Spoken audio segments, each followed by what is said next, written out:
Good evening.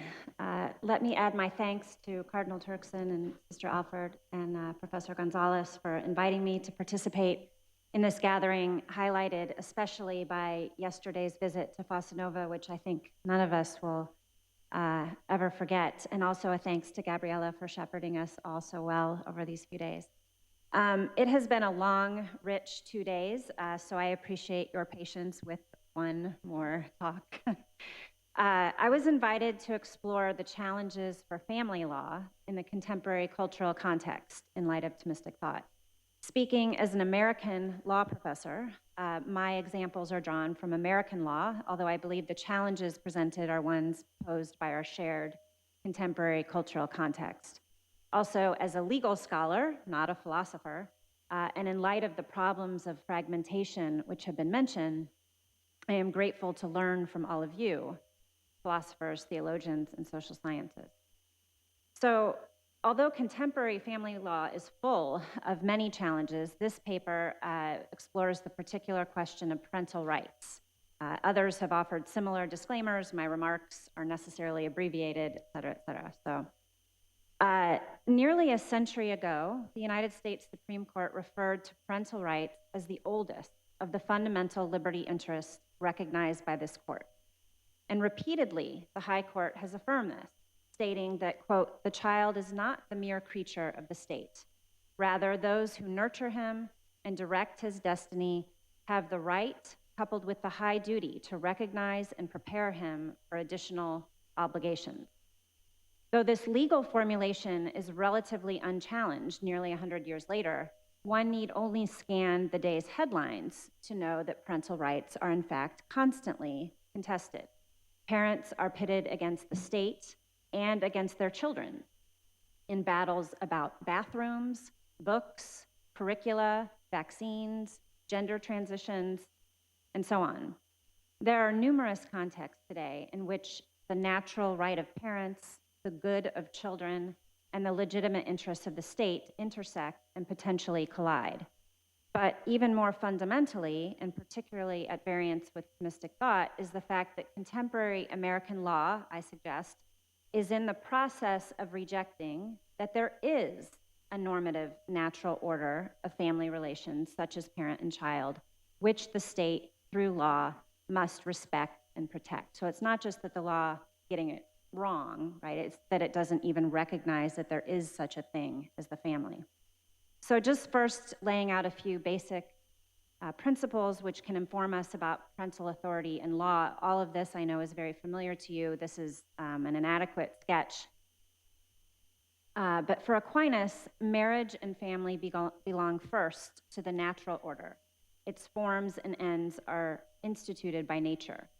According to Aquinas, the essence of matrimony is the conjugal union, the purpose of which is procreation, even if the spouses in a particular marriage do not or cannot have children.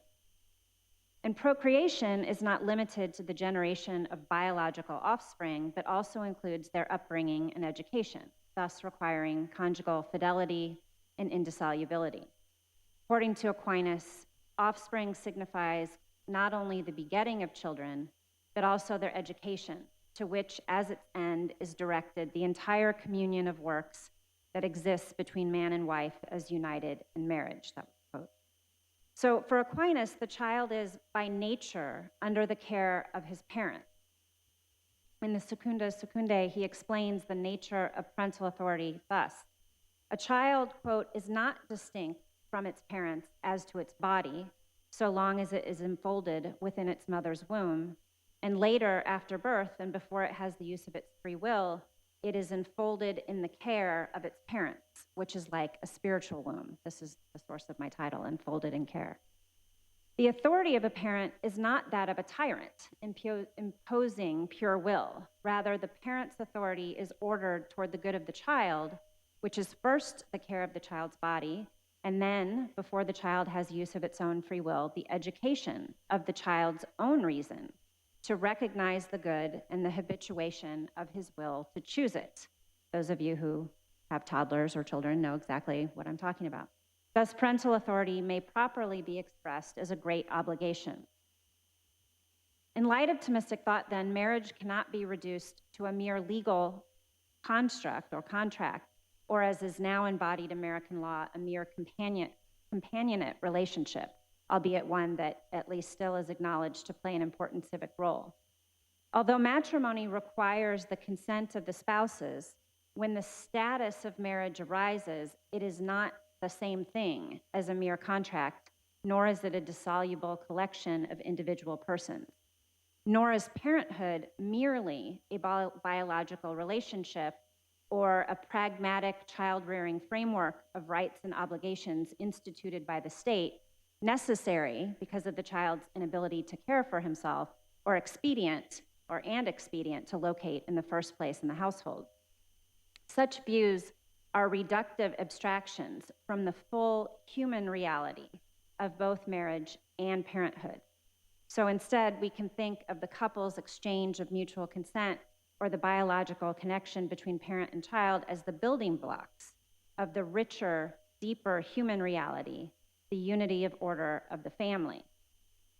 To be enfolded in care, then, is to be nestled within the ontological reality of the conjugal union and subject to the authority of the domestic order, and ultimately within the political and ecclesial orders as well, which itself is subject to the teleological order of the natural law.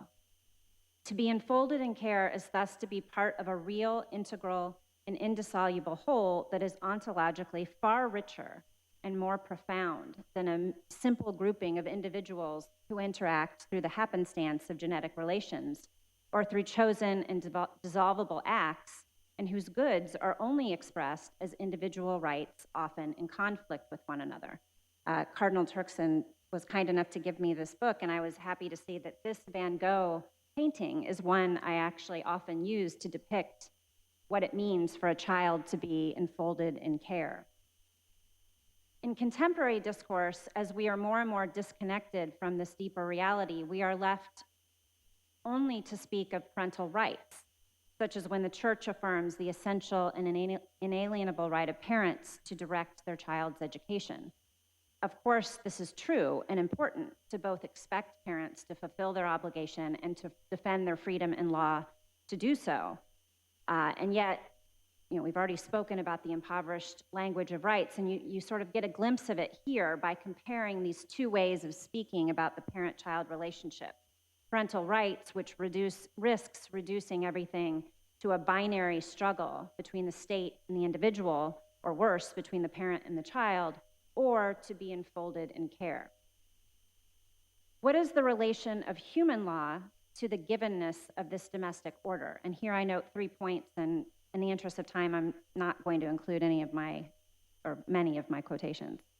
First, because the family is not a perfect society, it needs the assistance of the polity to flourish. Second, this assistance rendered by human law to the family must be based on what is fitting for its object, namely the common good, which contains and perfects the goods of the human person and the family. Thus, laws pertaining to domestic relations must respect and protect the social form and ends of marriage and family. And Aquinas gives examples of such laws. So although the child is by nature enfolded in the care of his parents, the law may aid parents to, in cases where a young person transgresses parental authority. It also, he says, belongs to the civil law to protect, quote, other advantages resulting from matrimony, such as the friendship and mutual services which husband and wife render one another. So I think contemporary examples might include those laws concerned with ensuring spousal support or preventing domestic violence or prohibiting domestic violence. A third point with respect to law is that there are limits to the competence of human law. Aquinas admits that laws may change according to changed circumstances or customs, but human law cannot violate natural law. Thus, as Pope Leo XIII states in Rerum Novarum, human law cannot, quote, abolish the natural and original right of marriage, nor in any way limit the chief and principal purpose of marriage, end quote. It is thus beyond the competence of the political order to contravene the natural order of the family or to perform functions that are proper to the family, as the larger order respects the proper functioning of the subsidiary order as an integral participant in the common good. So in the American tradition, family law, traditionally, and when I teach family law, I'm always talking about what it used to do and what it does now, right? So there's this contrast between traditionally and contemporary family law. Family law traditionally supported and protected the natural domestic order, largely in just the way I've outlined above. So for example, the law long promoted and privileged marriage as the best place to welcome and raise children, and discouraged illegitimacy.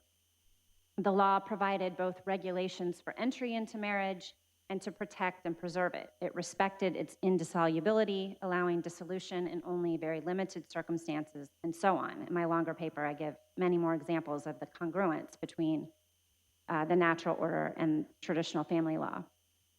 There is no question that the sociological conditions of family life have changed dramatically and even unrecognizably over the last 50 plus years, and in every respect. So just a few statistics. Again, focusing on the American experience. In 1960, nearly 70% of persons 14 and older were married. That number dropped to 50% by 2020. During the same period, the average age of first marriage leapt from 20 to 28 for women and 22 to 30 for men. The number of cohabitants from 1960 to 2000 went from less than 500,000 couples to more than 8 million. In 1960, 5% of children were born out of wedlock. By 2020, that number was 40.5% and far higher in some demographics. For example, nearly 70% of African American children in the United States are born out of wedlock.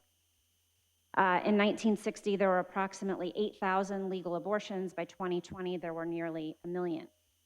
And an unimaginable phenomenon in 1960, outside of dystopian novels, there are now reputed to be 1.5 million cryopreserved embryos, as many as 20% of which have been abandoned by their progenitors.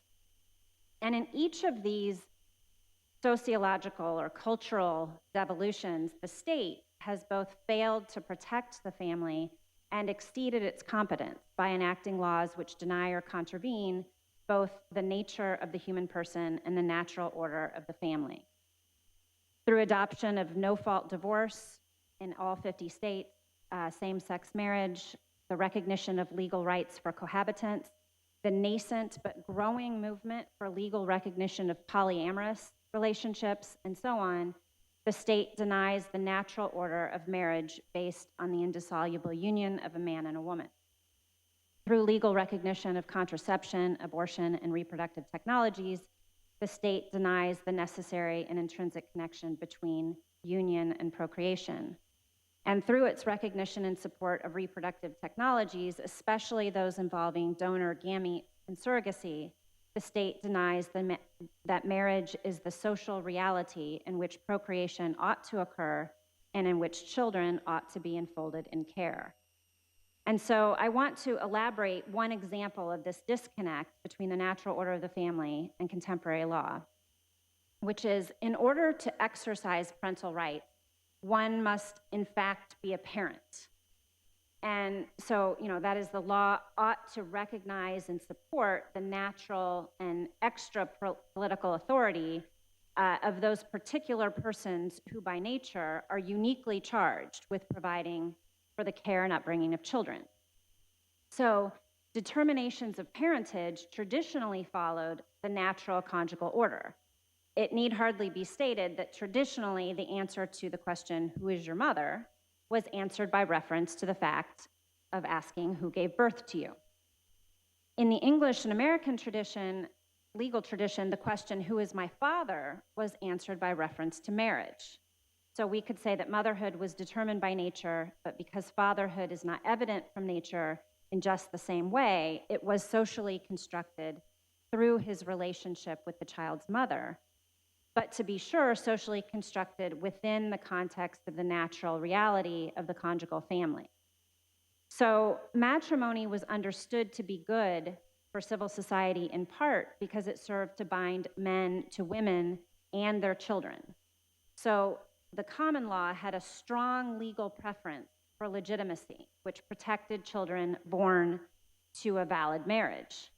And a non-marital child, in contrast, was nullius filius, a child of nobody, and suffered many legal disabilities.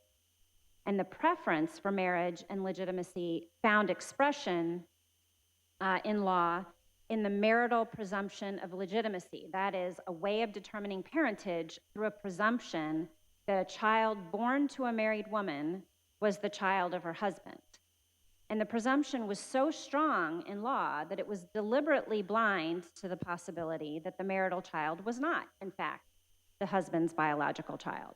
For example, legitimacy did not require the child to be conceived in marriage, only to be born in marriage. And the presumption was nearly impossible to overcome, even by the cuckolded husband. So the law protected the domestic order over the particular interests or rights of individual persons within the family. Now, a series of Supreme Court decisions have largely eliminated legal consequences for non-marital children under the Equal Protection Clause. And while some states do retain the marital presumption as a means of establishing parentage, now it can be attacked by either spouse or a third party, and it can be easily overcome, of course, by DNA evidence. Moreover, post-Obergefell, states now interpret the marital presumption in a gender-neutral fashion. So I believe that shifting away from a system which punished non-marital children for the sins of their fathers is a welcome development. And one can also appreciate taking advantage of technologies which enable children to know with certainty their genetic origins and which identify a financially responsible progenitor. That's, by the way, the purpose of most paternity actions is to fix the duty of child support on a particular person.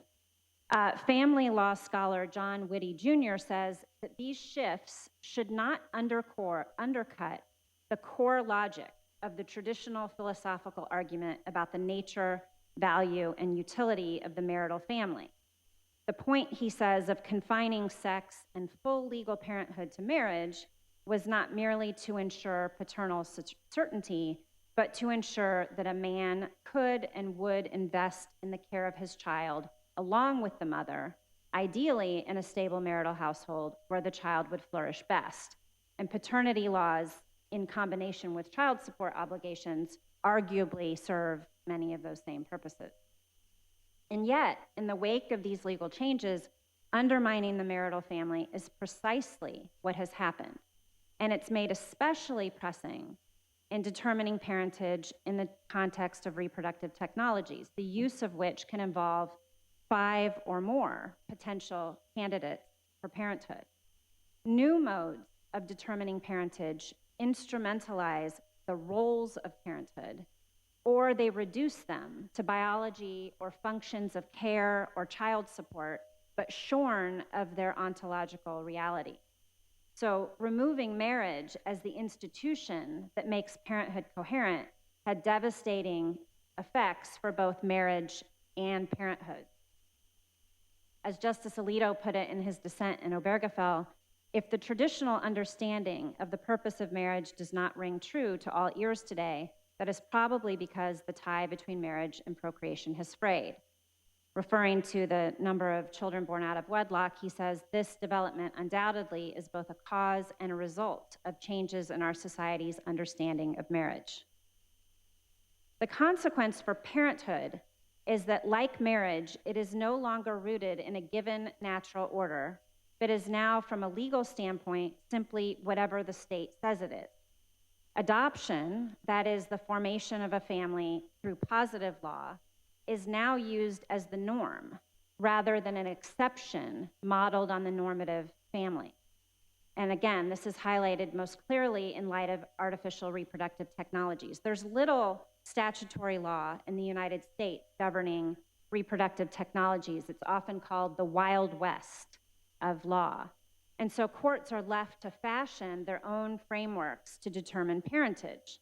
But rather than wrestle with what is in such cases, courts typically resolve disputes about parentage on the basis of intention, whether expressed in private ordering through contracts where one makes one's intent clear, or the application of equitable doctrines through which courts hold people accountable based on their actions. But even birth and marriage are now conceptualized or reconceptualized as archaic conventions, which in fact just communicate intention. Those judges wishing to preserve something of a natural order are left only with the touchstone of biology. But it seems to me that biology alone, as I've said, was not the basis of parenthood and Thomistic ontology. It was part of, but within the reality of being enfolded in care of the conjugal union. And when the law is severed from these realities, something like biology becomes the only way, but an instrumentalized way, to salvage some remaining shards of this older ontology. And of course, even that is fraught by how to deal with mere donor gametes, right? Those biological progenitors that have no intention to be a parent. So it's intention, pure will, that is on its way to becoming the sole hallmark of parenthood. The godfather of the legal and intellectual framework of artificial reproductive technologies, the late law professor John A. Robertson, argued that individuals are first and foremost choosers. And in the reproductive revolution, he says, what matters is not reproduction, but one's technical control over it. Such control, he says, is central to personal identity, to dignity, and the meaning of one's life. Those familiar with American abortion law will hear echoes of Casey's famous Mystery of Life passage there. So Robertson argued that reproductive liberty should not be limited to the right of Roe and Casey to avoid parenthood, but rather should extend in law to a positive right to form family. And he proposed that once coital conception, that's his romantic term, not mine, ceased to monopolize the reproductive field, that a robust procreative liberty would one day loop back and reshape and redefine the way all reproduction is viewed, and thus to eliminate legal restrictions on practices like baby selling, and he thought would lead to a widespread market in paid conception, pregnancies, and adoptions. Stanford bioethicist Henry Greeley predicted that in the next 20 to 40 years, sex will no longer be the method by which most people make babies. Among humans with good health care coverage, he qualified. So that vision has not yet fully come into being, but the growth in the practice of IVF and surrogacy is certainly a step in the direction of Robertson's vision, and it animates many current policy proposals. Just last night in the State of the Union address, President Biden urged Congress to, quote, guarantee the right to IVF, guarantee it nationwide. So I'm close to my conclusion here. Legal scholars of the new family teaching at some of our nation's best law schools deny the ontological reality and natural order of the family.